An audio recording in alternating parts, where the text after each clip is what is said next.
こ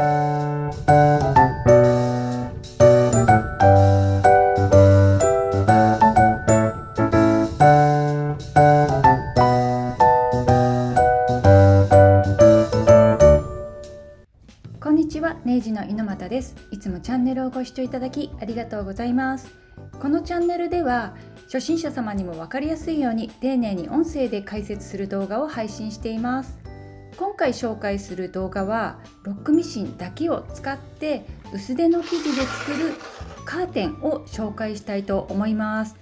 で今回ですね、ロックミシンだけで仕上げていきますけれども、もちろんお手持ちのミシンで作ることもできますので、動画を参考にしながら作っていただけたらと思います。で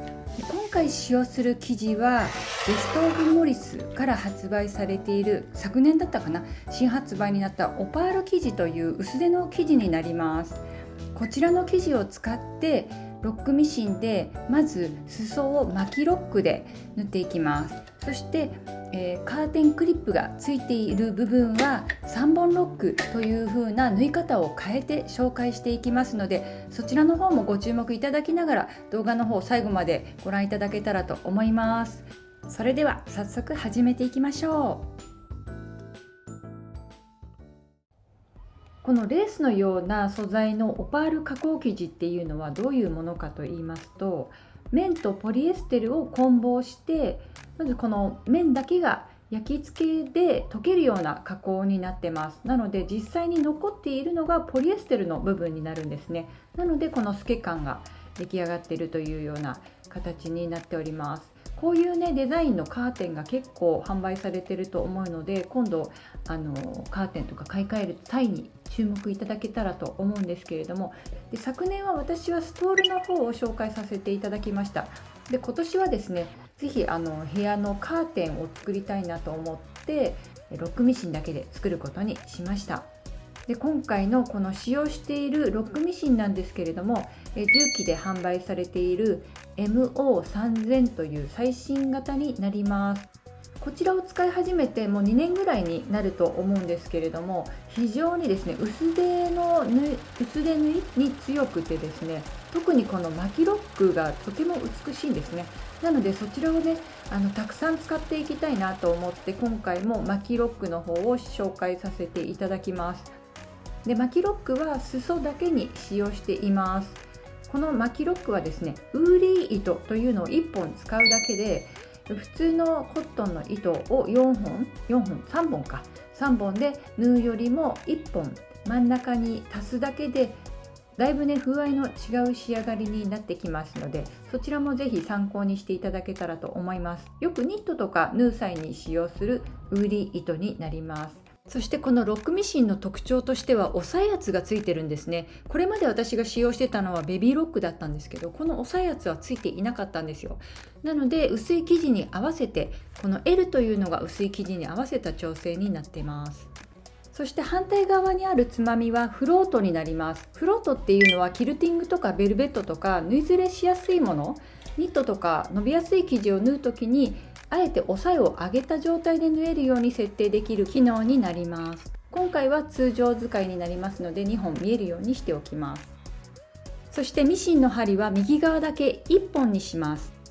続いてつまみのダイヤルを一番小さい 2.5 に合わせます。そしてこのグレーのつまみを上に上げます。これもねベビーロックにはついてなかったパーツになります。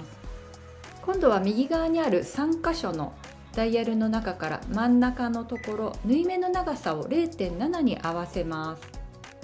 す。続いてこの ABCD というロゴがあるんですけれども、 D に合わせて巻きロックという表示に合わせていきます。こうやって画面で確認しながら変えることができるので非常にね便利ですよ。それでは早速縫っていきます。非常にねスムーズに進むのと、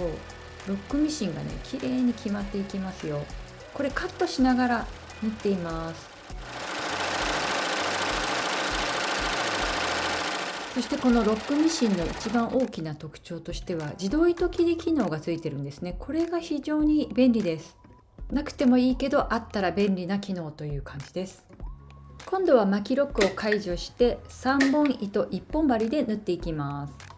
先ほどとは逆にダイヤルを反対に回して数字を大きくします。こういうふうにちょっとずつ動いているのが分かりますでしょうか。そしてグレーのつまみをまた下に下ろします。そしてグレーのつまみの下にある白いレバーがロックミシンの刃になります。今回はカッターを下げて切らずに仕上げていきます。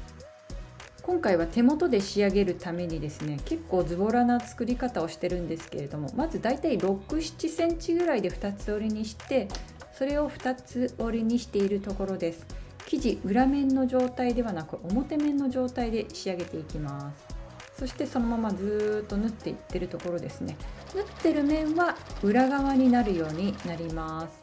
ちょっと合わせ方注目してみてください。そして刃を下ろすことで切らずに縫うことができます。ロックミシンはね、切らないで縫うとこういう風にかがって縫うような仕上げ方ができますのでお試しください。そして、最後仕上げですね。このロックミシンの糸は縛って中に入れるような感じにしています。縛らないでそのまま入れることもできるんですけど、針は毛糸用の針を使用してます。毛糸用の針は穴が大きいので糸通しやすいですよ。ぜひ100均とかでも売ってますので、ロックミシン使われる方ぜひご活用ください。こんな風に縫い目の間に入れることで仕上げが非常に綺麗になります。反対側も同じようにして仕上げていきます。毛糸用の針は先っぽがとんがっていないので布を刺しちゃうっていうこともないんですよね。意外と太いですよ。2ミリぐらいあるかなっていう感じです。1本準備されておくといいかと思います。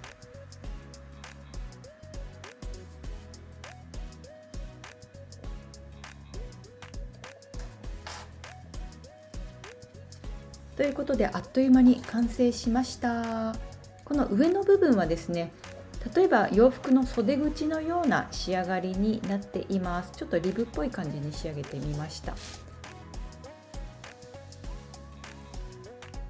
今回のカーテン作りではこのダイソーのカーテンクリップを使用します。すごくねシンプルに作れるようにフラットに作ったという感じになります。ちなみにですね、この生地布耳もそのまま処理せずに使用しています。このフリンジな感じがいいかなと思ってそのままにしました。クリップの留め方はすごくシンプルで、まず両端両脇にクリップを留めて、その後中央を留めてという感じで合わせていきます。これはね、カーテンレールについているそのカーテンフックの数に合わせてカーテンクリップの数を決められるといいかなと思います。この上の部分の縫った仕上げがですね、このクリップのために仕上げているので、だいたい仕上がり、このリブっぽくなる仕上がりが2センチぐらいになってるんじゃないかなっていうふうに思います。ロックミシンだけで仕上げていきますので非常にねシンプルですけど、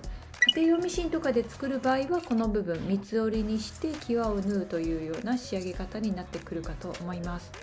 その場合はですね、裾の部分も同じように三つ折りにして仕上げてみてください。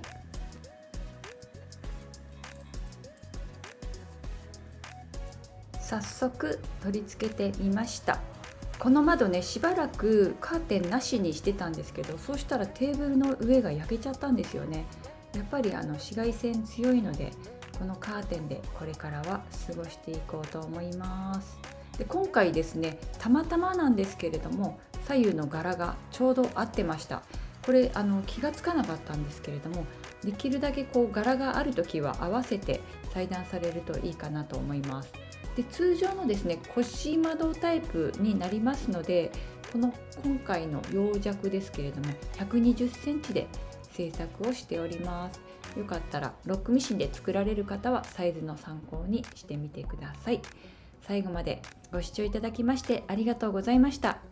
動画が参考になりましたらグッドボタンで見たようなサインをいただけると嬉しいです。それではまた次回の動画でお会いしましょう。バイバーイ。